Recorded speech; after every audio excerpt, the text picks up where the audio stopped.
Vamos abra sua Bíblia em Marcos capítulo 8, os versículos 1 a 26.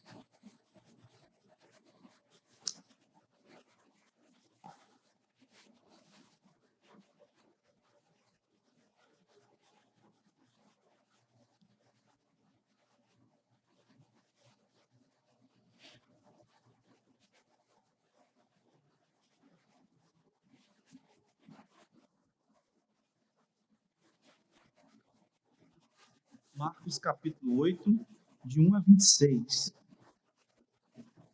Para a leitura do texto, os irmãos estejam acompanhando. Naqueles dias, quando outra vez se reuniu grande multidão, e não tendo eles o que comer, chamou Jesus os discípulos e lhes disse: Tenham compaixão desta gente, porque há 3 dias que permanecem comigo e não têm o que comer.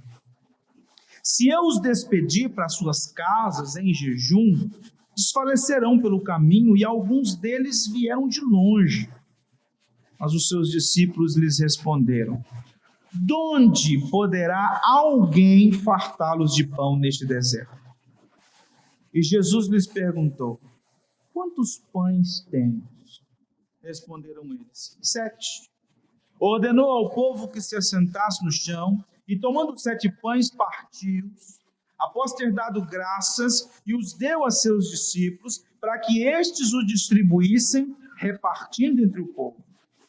Tinham também alguns peixinhos, e abençoando-os, mandou que estes igualmente fossem distribuídos. Comeram e se fartaram. E dos pedaços restantes, recolheram 7 cestos. Então, cerca de 4.000 homens, eram cerca de 4.000 homens. Então, Jesus os despediu. Logo a seguir, tendo embarcado juntamente com os seus discípulos, partiu para as regiões de Dalmanuta. E saindo os fariseus, puseram-se a discutir com ele e, tentando-o, pediram-lhe um sinal do céu. Jesus, porém, arrancou do íntimo do seu espírito um gemido e disse: Por que pede esta geração um sinal? Em verdade vos digo que a esta geração não se lhe dará sinal algum. E deixando-os, tornou a embarcar e foi para o outro lado. Ora, aconteceu que eles se esqueceram de levar pães, e no barco não tinham consigo senão um só. Preveniu-os Jesus, dizendo: Vede, guardai-vos do fermento dos fariseus e do fermento de Herodes. E eles discorriam entre si: É que não temos pão. Jesus, percebendo, lhes perguntou: Por que discorreis sobre o não terdes pão? Ainda não considerastes, nem compreendestes? Tendes o coração endurecido?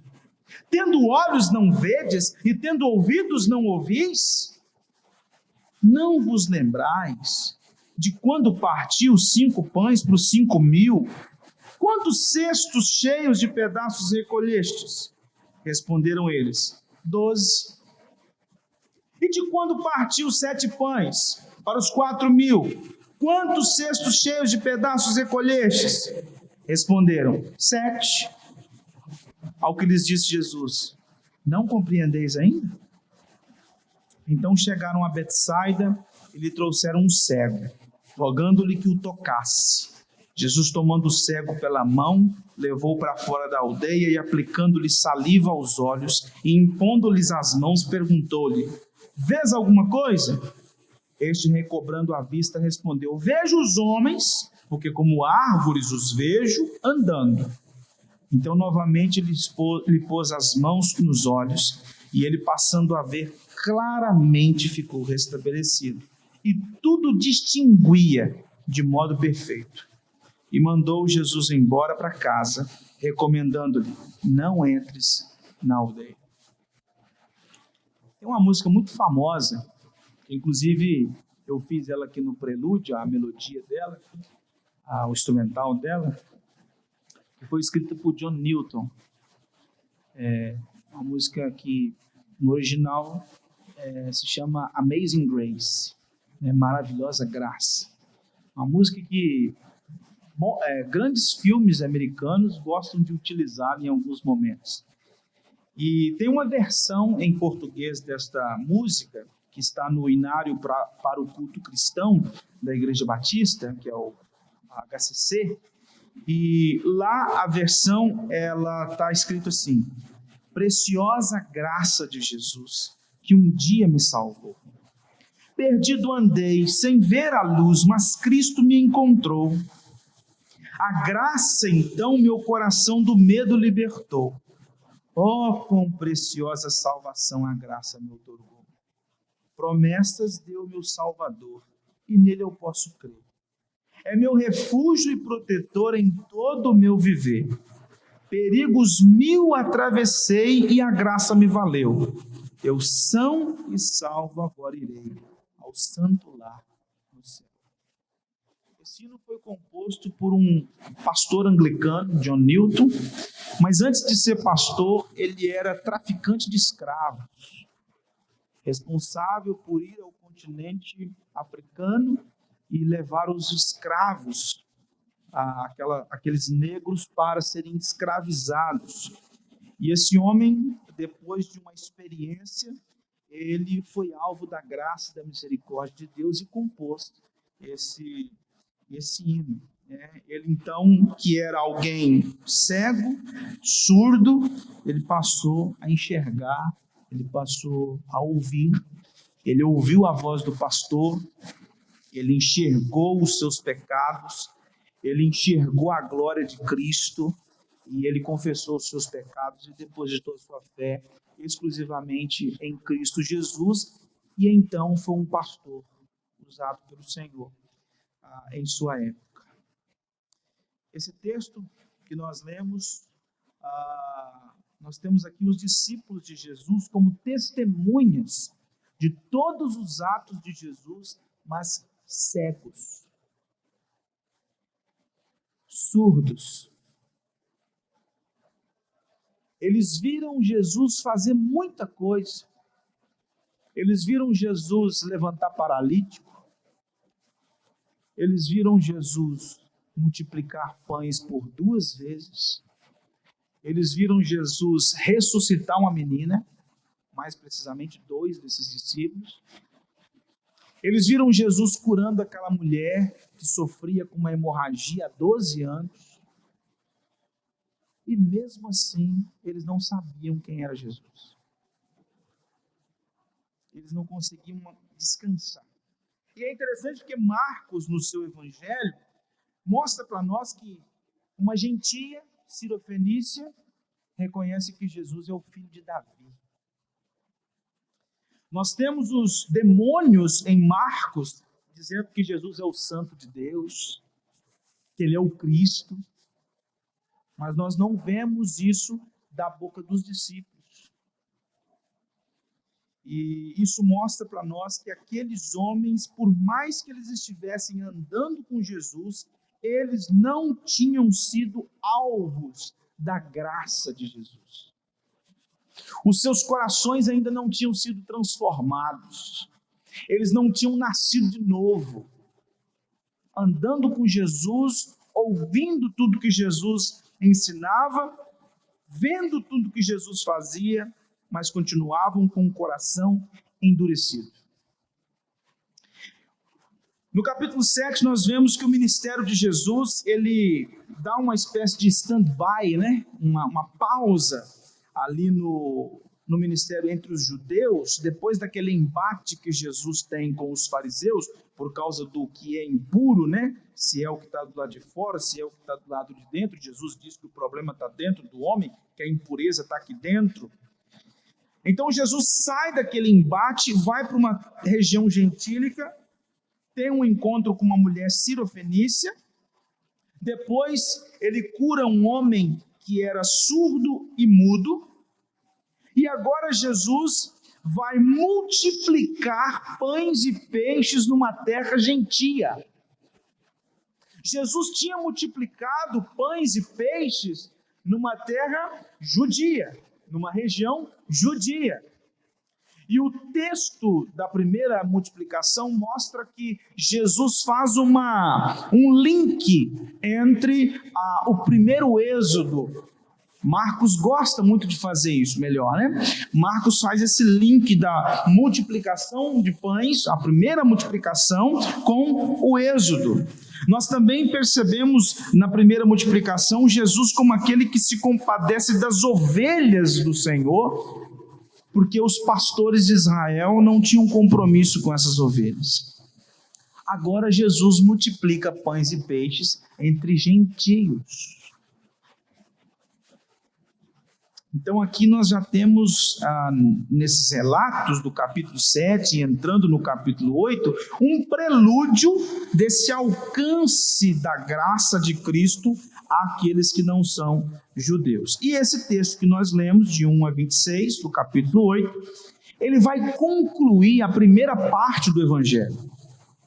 Porque no decorrer do capítulo 1 até o capítulo 8, versículo 26, nós temos o ministério de Jesus focado na Galileia, e agora no capítulo 7 ele sai das fronteiras de Israel, vai para Tiro e Sidom, e depois retorna. E a partir de 8, 27, Jesus agora vai ter um outro percurso, vai realizar um outro percurso. O foco vai ser outro.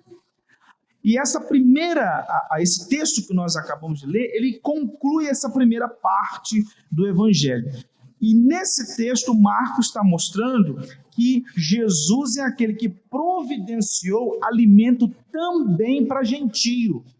Ele não alimentou apenas judeus, mas também alimentou gentios. Nesse texto, Marcos mostra como os discípulos continuavam com dificuldade de entender quem era Jesus.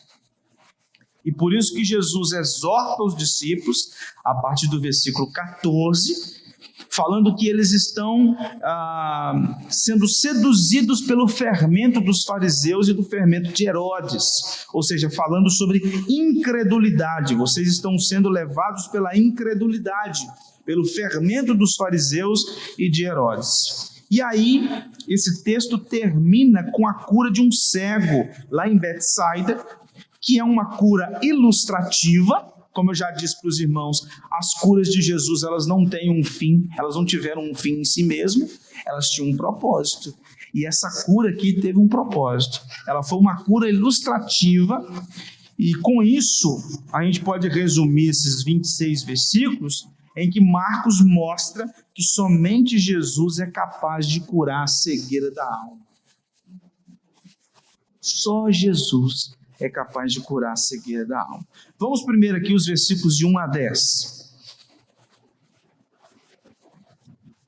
O texto diz assim, naqueles dias, quando outra vez se reuniu grande multidão, e não tendo eles o que comer, chamou Jesus os discípulos e lhes disse, tenham compaixão dessa gente, porque há 3 dias que permanecem comigo e não têm o que comer.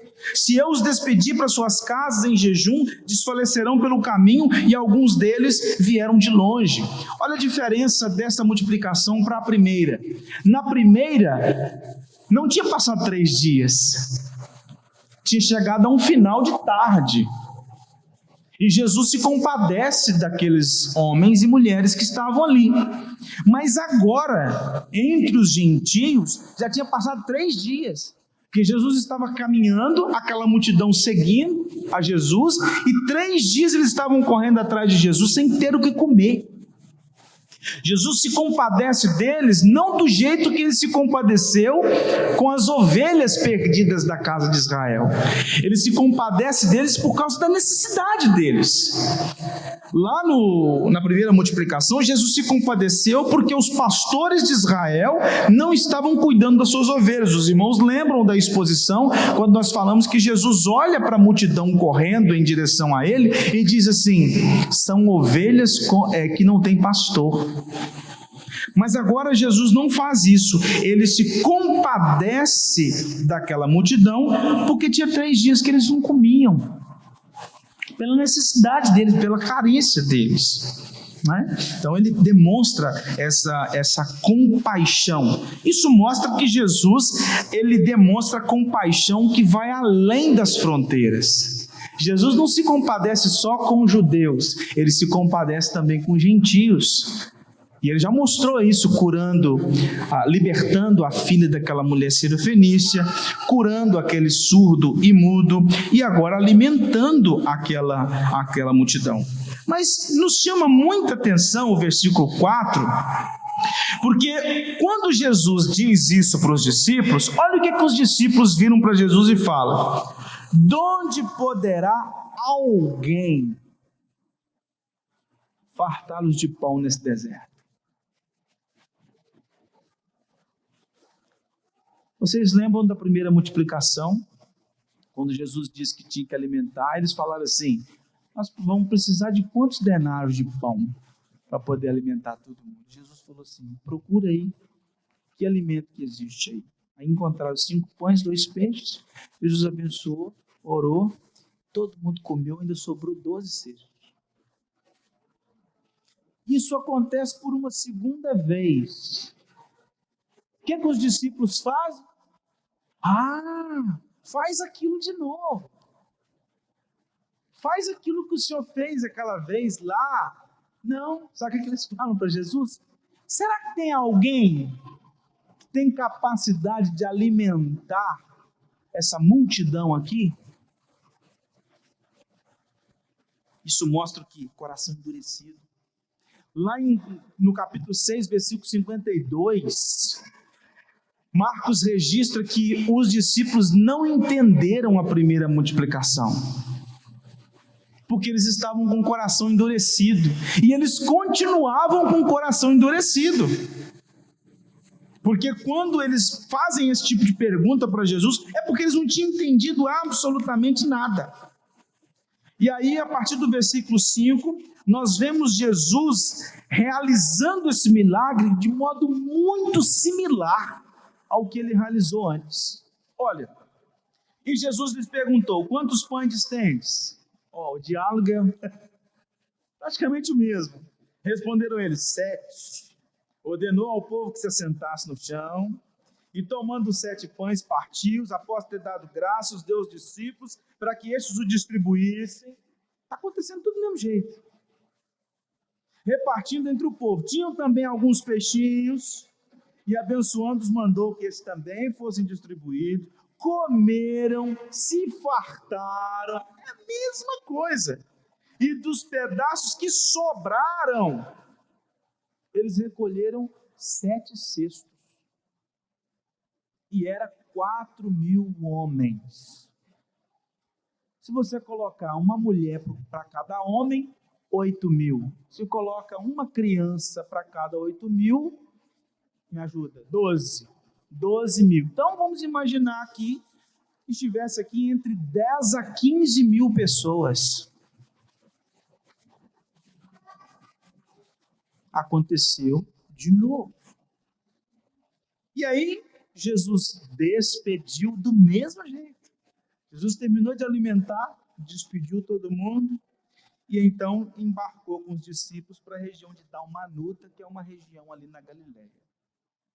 Acontece tudo do mesmo jeito, só que a diferença é, na primeira multiplicação, Jesus se revela como o pastor, o bom pastor que cuida das suas ovelhas. Agora, Jesus se revela como o pão da vida, aquele que alimenta todo aquele que nele crê.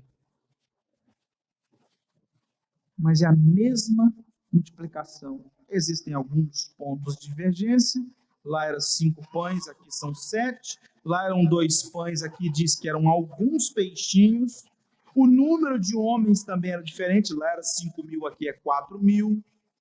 Lá era entre judeus e aqui é entre gentios.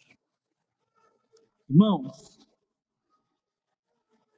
quando nós olhamos para o versículo 2, que Jesus diz que ele tem compaixão dessa gente, a gente precisa aprender com Jesus todos os dias a ser assim também. Nós temos uma facilidade muito grande de não se compadecer com as dificuldades do outro. Jesus olha para uma multidão com fome, há 3 dias sem comer, e ele então decide ser misericordioso. se compadecer e resolver o problema. Nós, muitas vezes, irmãos, mostramos um coração duro para com as necessidades do outro. Nós temos que aprender com o nosso mestre.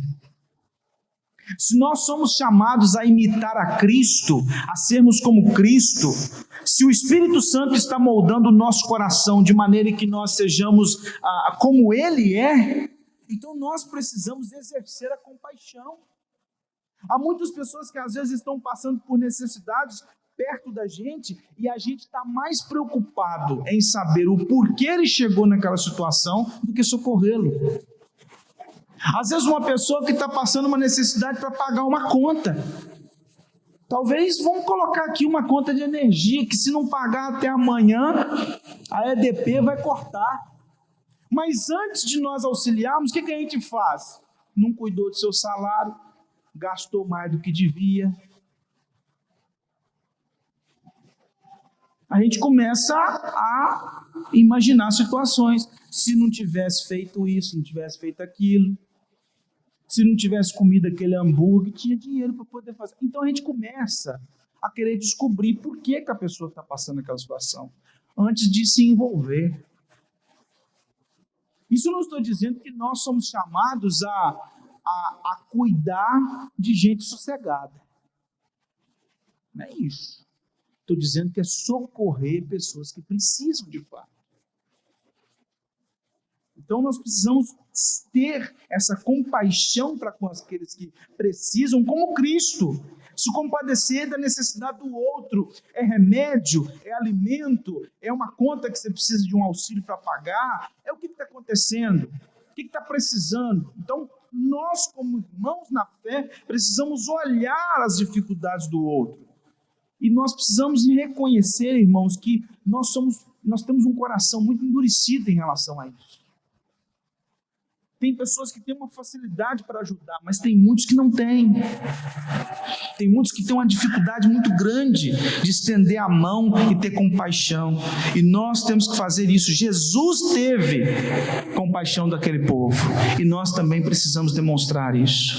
E nós temos que olhar também que Jesus teve compaixão de nós. Ele olhou para nós, homens e mulheres sedentos, sem Cristo. Como disse Paulo em Efésios, nós andávamos sem rumo, sem Deus. Nós somos gentios, nós não somos judeus. Mas Ele olha para nós andando nesse mundo sem rumo, sem Deus, sem esperança, caminhando a passos largos para o inferno, e Ele decide se compadecer de nós. Por isso que nós cantamos graças dou, obrigado Senhor, porque um dia o Senhor se compadeceu de nós, e o Senhor verteu o seu sangue na cruz do Calvário, para que eu pudesse ser filho, para que eu pudesse fazer parte do teu povo, para que eu pudesse fazer parte da sua igreja. O Senhor teve compaixão de uma pessoa medíocre e inútil como eu. Isso tem que me levar todos os dias a cantar graças a Deus. Eu acho que nós deveríamos começar todo dia cantando um cântico, um hino de gratidão. Um hino de gratidão pela salvação. Às vezes nós agradecemos pela saúde, nós agradecemos pelo sustento, nós agradecemos pelo trabalho, e são agradecimentos legítimos.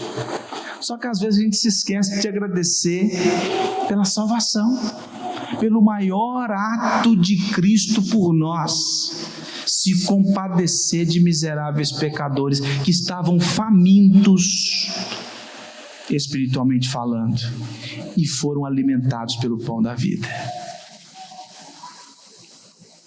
Aí os versículos 11 a 13, Jesus saiu, foi para as regiões de Dalmanuta e teve um encontro com os fariseus. E aí os fariseus, como sempre, vieram para discutir com ele. E eles pediram para Jesus dar um sinal. E aí Jesus, então, o texto diz que ele arrancou do íntimo do seu espírito um gemido. A sensação que eu tenho quando eu leio esse versículo é que Jesus, quando eles falaram assim, dá um sinal, Jesus, meu Deus,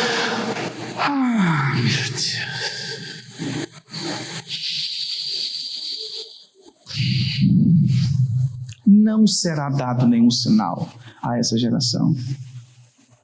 Não será dado nenhum sinal a essa geração. Sabe por quê, irmãos?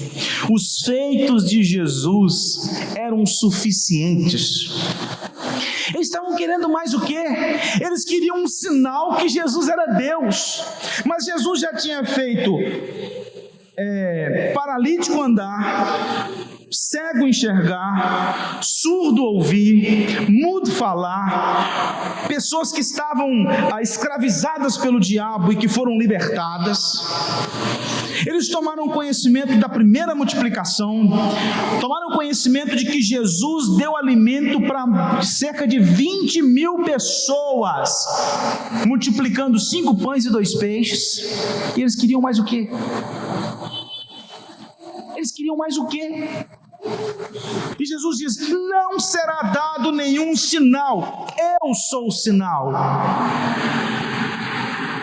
Eu sou o sinal, a minha vinda, tudo que foi sinalizado, já foi sinalizado. Os profetas já fizeram tudo isso no passado. E Jesus, no outro momento, fala assim, e todos os profetas que vieram, vocês mataram.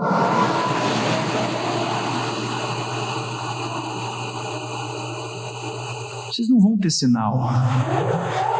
Vocês não vão ter sinal. É interessante porque houve um certo momento em que o próprio João Batista duvidou, ficou na dúvida, né? Será que ele é mesmo o Messias? E mandou uns discípulos ir lá, né? Aí lá em Mateus 11, versículos 2-6, narra, né? Quando João ouviu no cárcere falar das obras de Cristo, mandou por seus discípulos perguntar-lhe, és tu aquele que estava para vir ou havemos de esperar outro? Olha a resposta de Jesus. Ide e anunciai a João o que estáis ouvindo e vendo. Os cegos veem, os coxos andam, os leprosos são purificados, os surdos ouvem, os mortos são ressuscitados e aos pobres está sendo pregado o evangelho. Bem-aventurado é aquele que não achar em mim motivo de tropeço. Fariseus, vocês estão querendo mais o quê? Coração duro, incapaz de crer no Messias, que estava diante dos olhos deles.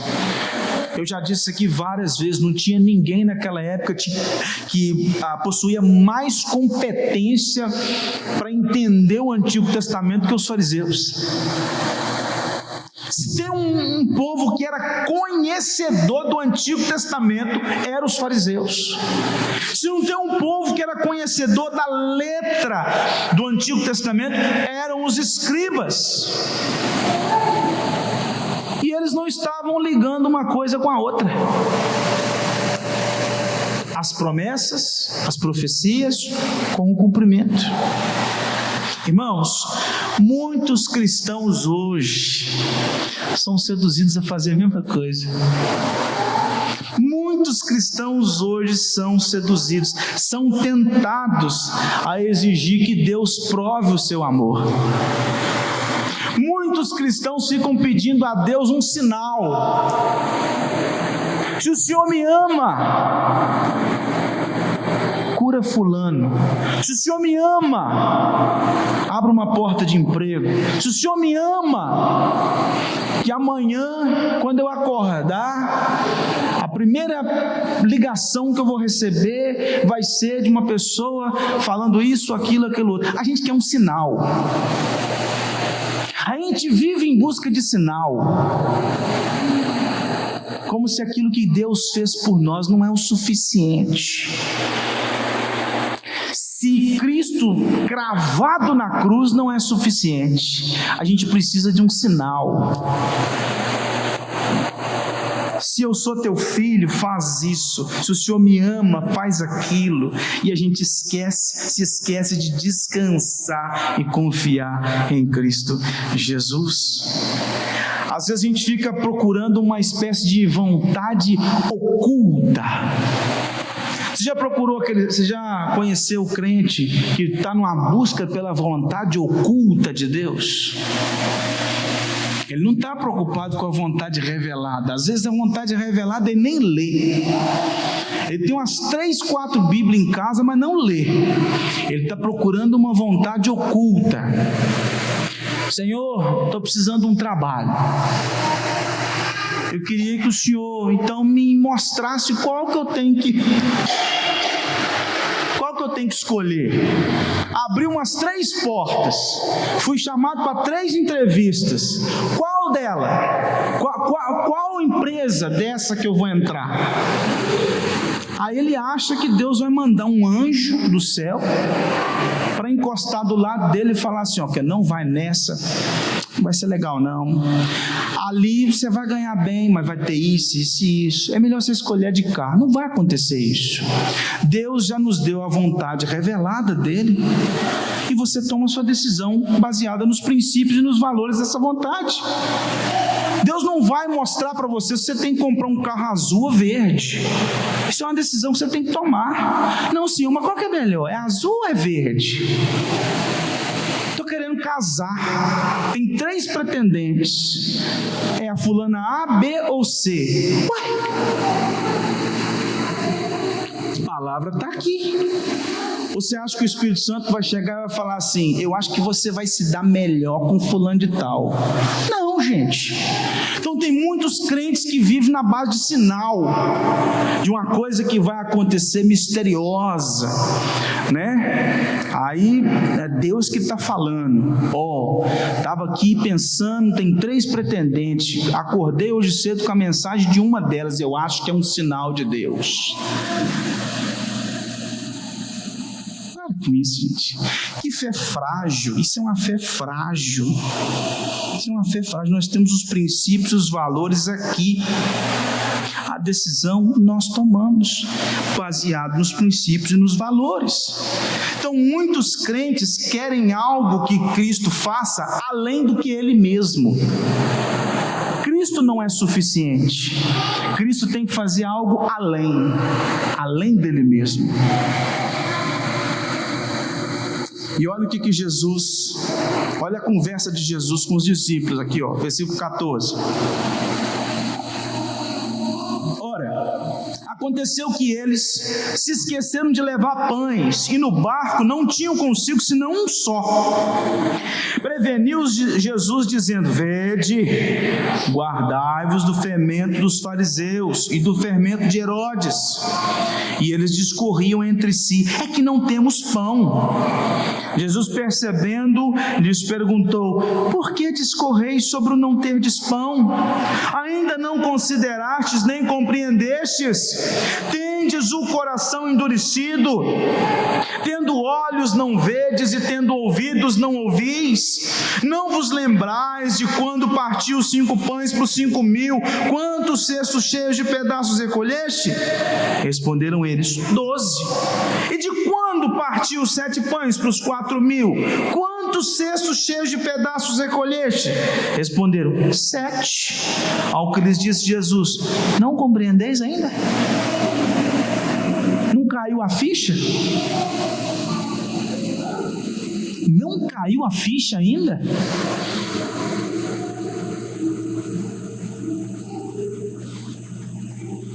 Quando Jesus fala, versículo 15, guardai-vos do fermento dos fariseus. Os discípulos estavam preocupados porque só tinha um pão.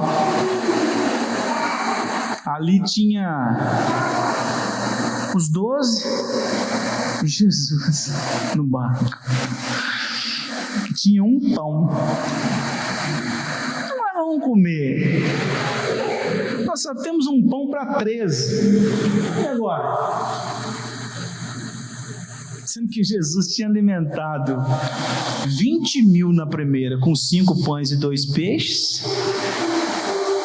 E entre 10 a 15 na segunda, com 7 pães e alguns peixinhos. E eles preocupados com um pão que estava lá. para alimentar 13. Jesus fala assim: olha a incredulidade. Fermento dos fariseus é legalismo, tradicionalismo, coração duro. Fermento de Herodes, secularismo, sedução. Tudo aqui tem a ver com incredulidade. Por mais que Jesus utilize a figura do fermento como algo positivo, lá em Mateus capítulo 3, versículo 33, falando sobre o reino, mas na maior parte das vezes a Escritura apresenta fermento como algo negativo. Por exemplo, lá em Êxodo capítulo 12, versículo 15, e em Levítico capítulo 2, versículo 11, fala que na celebração da Páscoa, o pão não podia ser com fermento, porque fermento representava pecado. Então as festas, quando eles celebravam a festa dos pães sem fermento, ou chamado festa dos pães asmos, é porque eram pães sem fermento. Então o fermento sempre foi usado de modo negativo. Apenas quando Jesus usa o reino, a expansão do reino, e ele fala a respeito do fermento, aí nesse sentido ele usa como positivo, mas na maior parte das vezes é negativo. Olha o que disse J.C. Ryle a respeito do que está acontecendo aqui. Olha, essa palavra de Jesus descreve com exatidão os pequenos começos da falsa doutrina, a maneira sutil como de forma imperceptível ela invade a religião de um homem e a capacidade mortífera com que pode modificar completamente o caráter do cristianismo de uma pessoa. De fato, aqui jaz o grande risco da falsa doutrina. Se a falsa doutrina se aproximasse de nós, manifestando-se em suas verdadeiras cores, causaria pouco dano. O grande segredo do sucesso da falsa doutrina reside em sua sutileza e em sua semelhança com a verdade.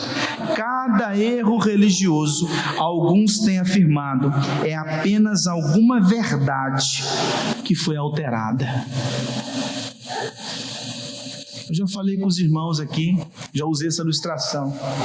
Imagine que alguém chegue para você com um bolo de chocolate, cobertura de chocolate, ou sei lá se você gosta de coco, de baunilha, não sei, aquele bolo gostoso que você gosta.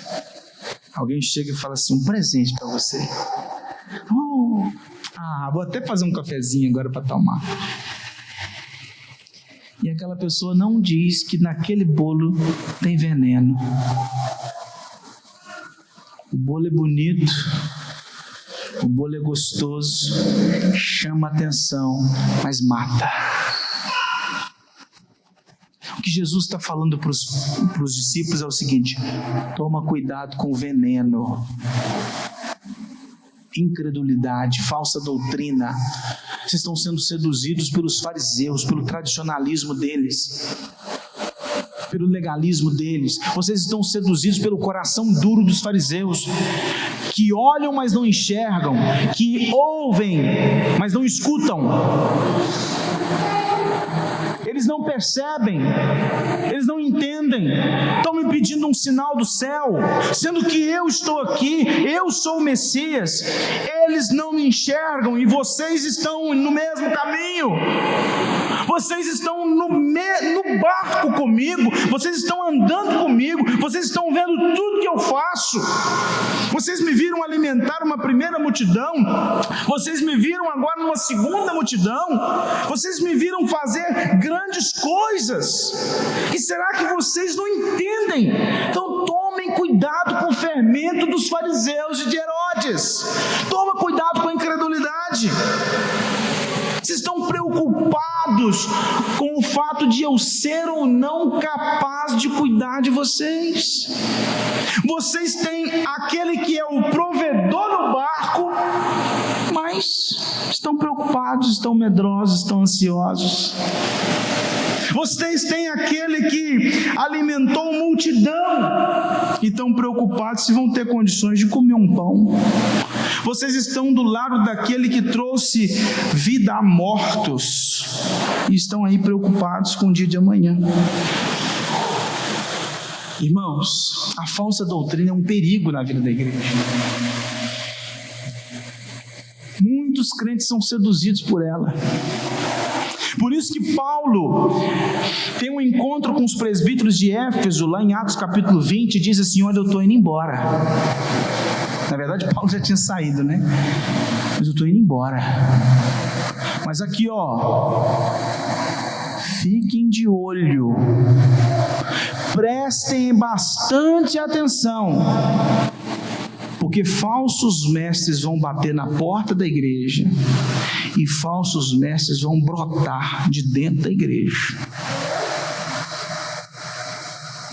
Sejam leões naquela congregação e não permitam que a falsa doutrina aflore e cause um dano terrível numa igreja que está plantada lá.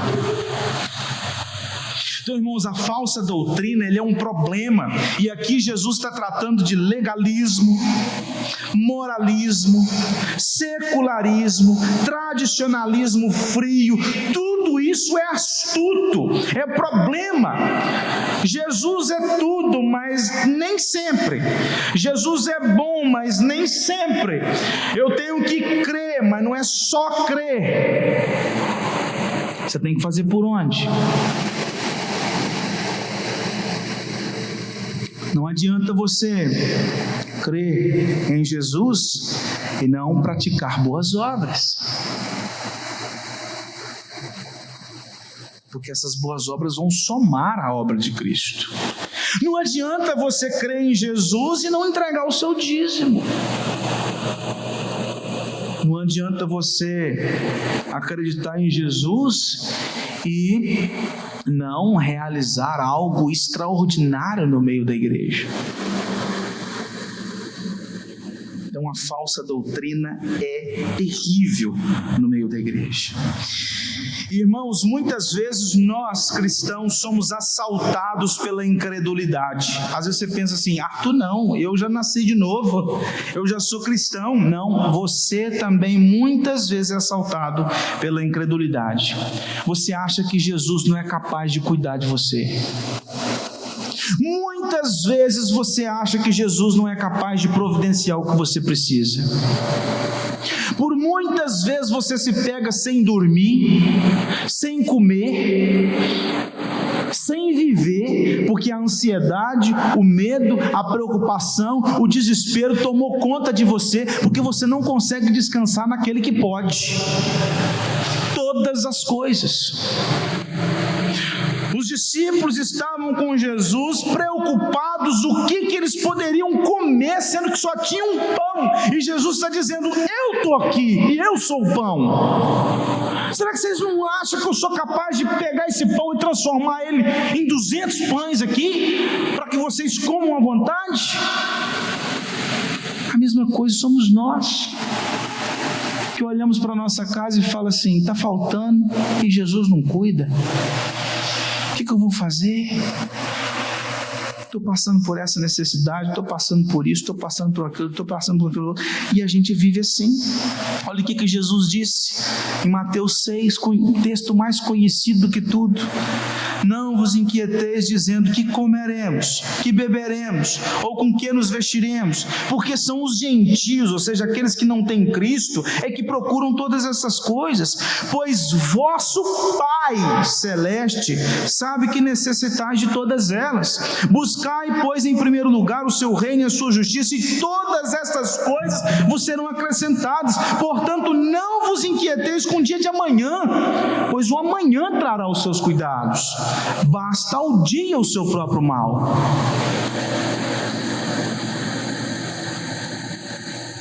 Você acha que criança fica preocupada se ela vai ter leite para tomar no outro dia?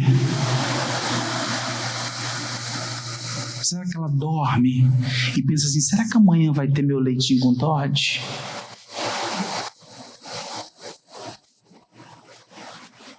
Será que ela se preocupa se naquele outro dia ela vai ter almoço? Aquele macarrãozinho que ela gosta, será que vai ter? A criança passa na frente de uma lanchonete, ela não está preocupada se tem dinheiro, ela quer comer alguma coisa.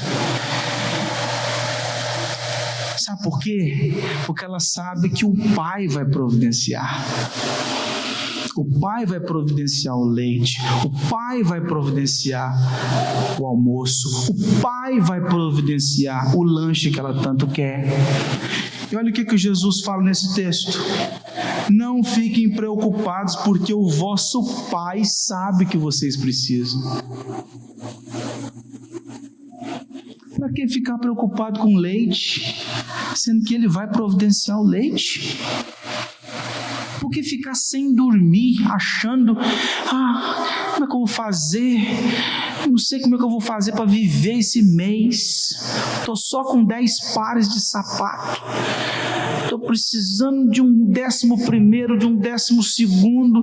E como é que eu vou fazer? Eu tenho que ir numa festa de casamento, mas eu não posso repetir o vestido que eu usei no casamento passado, porque senão todo mundo vai falar que eu só tenho aquele vestido para ir em casamento. Para que eu vou ficar preocupado com isso, gente? A gente se coloca em situações desnecessárias por falta de confiança. Olha o que disse Paulo também, outro texto mais conhecido que tudo: não andeis ansiosos de coisa alguma. Em tudo, porém, sejam conhecidas diante de Deus as vossas petições pela oração e pela súplica com ações de graça. Ou seja, o que Paulo está dizendo aqui é: tudo aquilo que incomodar o seu coração, transforma isso em oração. Se tem algo que está fazendo o seu peito ficar ardendo, se tem alguma coisa que está te deixando sem sono, se tem alguma coisa que está te deixando com o coração palpitante, se tem alguma coisa que está te fazendo ficar preocupado, ansioso, medroso, pega isso, transforma isso numa oração e lança diante de Cristo. E aí o texto diz: e a paz de Deus, que excede todo entendimento, guardará o vosso coração e a vossa mente em Cristo. Então, tudo que é verdadeiro, respeitável, justo, puro, amável, de boa fama, se existe virtude, se existe louvor, ocupe isso o pensamento de vocês.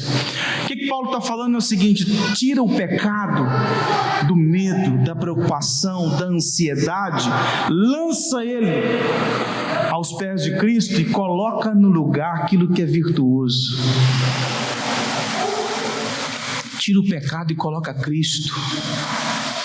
Tira o medo e coloca Cristo. Tira a preocupação e coloca Cristo. Tira a ansiedade e coloca Cristo. Porque se Ele sabe que você precisa, Ele vai providenciar. O que está faltando para nós é acalmar o coração. É descansar. A gente acha que tudo depende da gente. E aí os versículos 22 a 26. Então chegaram a Betsaida e lhe trouxeram um cego, rogando-lhe que o tocasse. Jesus, tomando o cego pela mão, levou-o para fora da aldeia e, aplicando-lhe saliva aos olhos e impondo-lhe as mãos, perguntou-lhe: vês alguma coisa? Este, recobrando a vista, respondeu: vejo os homens, porque como árvores os vejo andando. Então novamente lhe pôs as mãos nos olhos, e ele, passando a ver claramente, ficou restabelecido e tudo distinguia de modo perfeito. E mandou Jesus embora para casa, recomendando-lhe: não entres na aldeia. Essa cura fecha a primeira metade do livro de Marcos e prepara a gente para a segunda metade. Porque o versículo 27 tem uma relação extremamente estreita com o que aconteceu aqui agora. Porque se até agora os discípulos não fazem ideia de quem Jesus é, do versículo 27 para frente a coisa vai começar a clarear.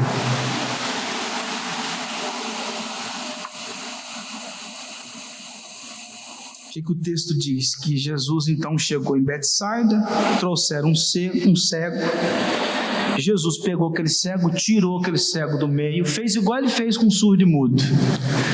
Não curou aquela pessoa publicamente, não, levou à parte. Levou ele para um canto. Manifestou a cura sobre a vida daquele homem, realizou esse milagre sobre a vida dele e falou com ele assim: não entre de volta na aldeia, vá para sua casa, mas não entre na aldeia. Ou seja, Jesus não está querendo que fique espalhado a notícia de que ele está curando gente ali. Ele fez isso com aquele homem de modo bem restrito, para que ninguém tomasse conhecimento. Manda o homem embora para casa e pronto. Então aqui a gente tem mais uma vez esse chamado segredo messiânico, né? Que continua sendo mantido até aqui, mas a partir do versículo 27, como eu disse aos irmãos, as coisas vão começar a clarear. Quando Jesus cura esse cego, e quando Jesus curou o surdo e mudo, essas duas curas têm uma relação estreita, porque tem a ver com Isaías 35:5. Então se abrirão os olhos dos cegos e se desimpedirão os ouvidos dos surdos. Surdos e cego. Essas duas curas estão em ligação estreita. Uma antes da multiplicação e essa conversa de Jesus, e uma outra depois. Por isso que no versículo 18 Jesus disse: vocês têm olho e não veem? Vocês são cegos? Vocês têm ouvidos e não ouvis? Vocês são surdos? O homem surdo aqui e o cego ali, e no meio o texto. Essa foi a organização de Marcos. Ele tem um objetivo nisso. Por que Jesus faz isso? Jesus chama aquele homem para um canto, pega saliva, passa no olho, fala assim: o que você está vendo? Eu estou enxergando agora, mas não estou enxergando direito, não. Aí Jesus faz de novo. A pergunta que fica é: para que Jesus fez isso? Por que ele cura o homem pela metade e depois cura direito? Porque ele tem um motivo nisso. Tem um motivo, tem um propósito para os discípulos e tem um propósito para nós que estamos lendo o Evangelho de Marcos. O que acontece a partir do versículo 27? Jesus pega os discípulos e vão para Cesareia de Filipe. Chega lá em Cesareia de Filipe, Jesus pergunta para os discípulos assim: quem que o povo fala que eu sou? Uns falam que o senhor é João Batista, outros falam que o senhor é um profeta, outros falam que o senhor é Elias. Jesus fala assim: mas vocês, quem vocês dizem que eu sou? O que Pedro responde? Tu és o Cristo, o Filho do Deus vivo. Aí, de acordo com o registro de Mateus, Jesus fala assim: bem-aventurado é Simão Barjonas, porque não foi carne nem sangue que tu revelaram, tirou as escamas dos olhos, te fez enxergar, mas o Pai. Só que aí Jesus continua conversando com Pedro: olha, eu preciso ir para Jerusalém, lá eu vou ser perseguido, vou ser morto, mas eu ressuscitarei ao terceiro dia. Pedro pega Jesus, leva para um canto e fala assim: rapaz, vai acontecer isso não, rapaz. Tem compaixão do Senhor, isso não vai acontecer com o Senhor. Jesus diz: arreda-te, Satanás, pois não cogitas das coisas de Deus, mas sim das dos homens. Pedro começou a enxergar, mas não direito. A primeira vez que Jesus cura o cego vê, mas não vê direito. Quando Pedro vai enxergar e os demais discípulos vão enxergar direito? Lá em Lucas, capítulo 24. Lá em Lucas, capítulo 24, a partir do versículo 44, Jesus reúne os discípulos depois da ressurreição. Jesus reúne os discípulos e diz assim: são estas as palavras que eu vos falei, estando ainda convosco, importava se cumprisse tudo o que de mim está escrito na lei de Moisés, dos profetas e nos salmos. Então lhes abriu o entendimento para compreender compreenderem as Escrituras. E lhes disse: assim está escrito que o Cristo havia de padecer e ressuscitar dentre os mortos no terceiro dia, e que em seu nome se pregasse arrependimento para a remissão de pecados a todas as nações, começando de Jerusalém. Eles entenderam? Em parte. Passariam a entender de modo nítido depois da ressurreição. Por isso a cura em duas partes. Aquele homem foi uma ilustração. A cura daquele homem foi uma ilustração para eles e para nós, desta cura em duas partes. Então, irmãos, um cego daquela aldeia foi curado, mas não toda a aldeia. Isso mostra para nós que nem todo mundo é alvo da cura.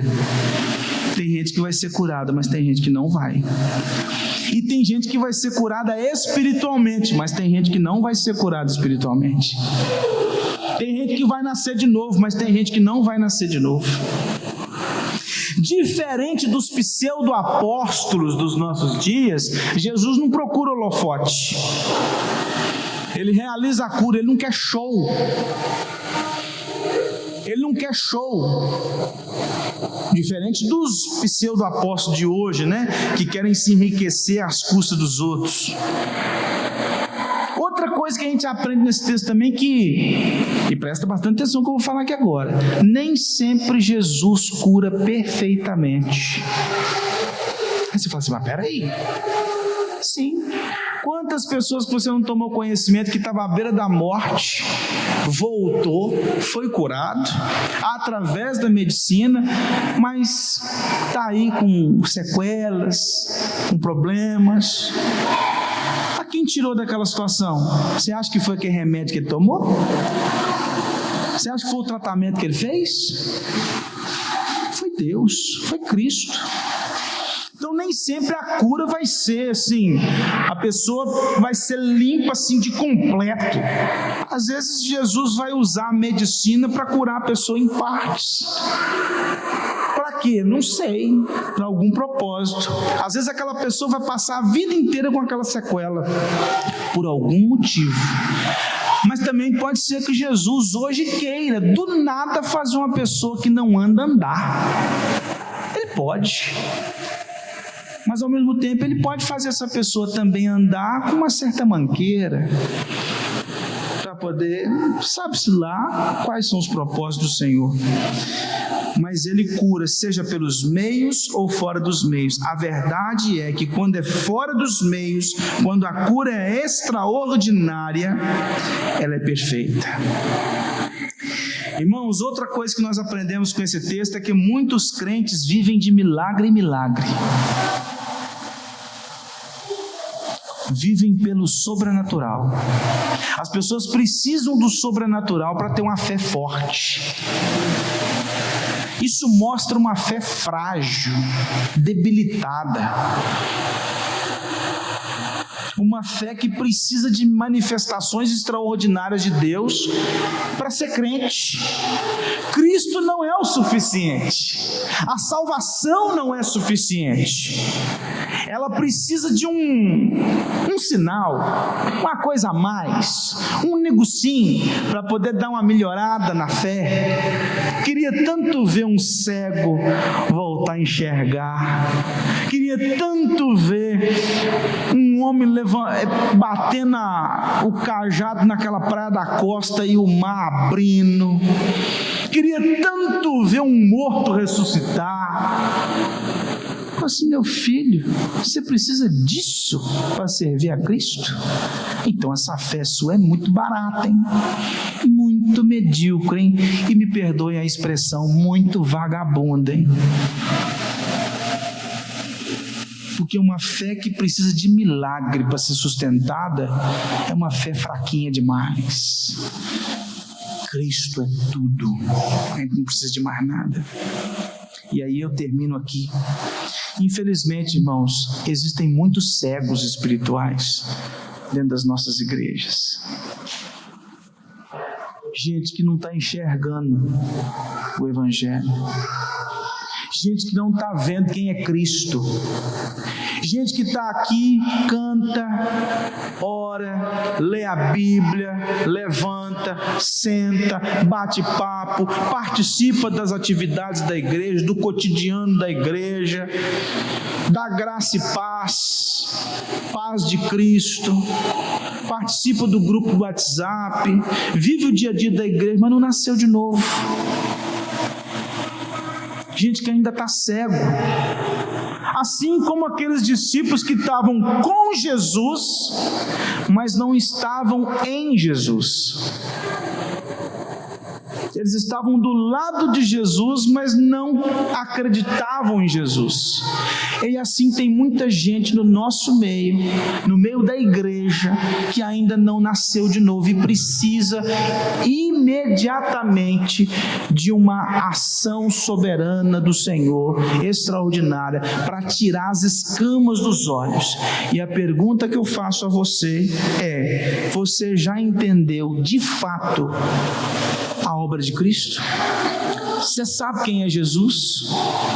Ou é só um decoreba? Ou é experiência mesmo? Você descansa verdadeiramente na obra de Cristo? Você está confiando que você é salvo pela graça, ou você precisa fazer algo por onde?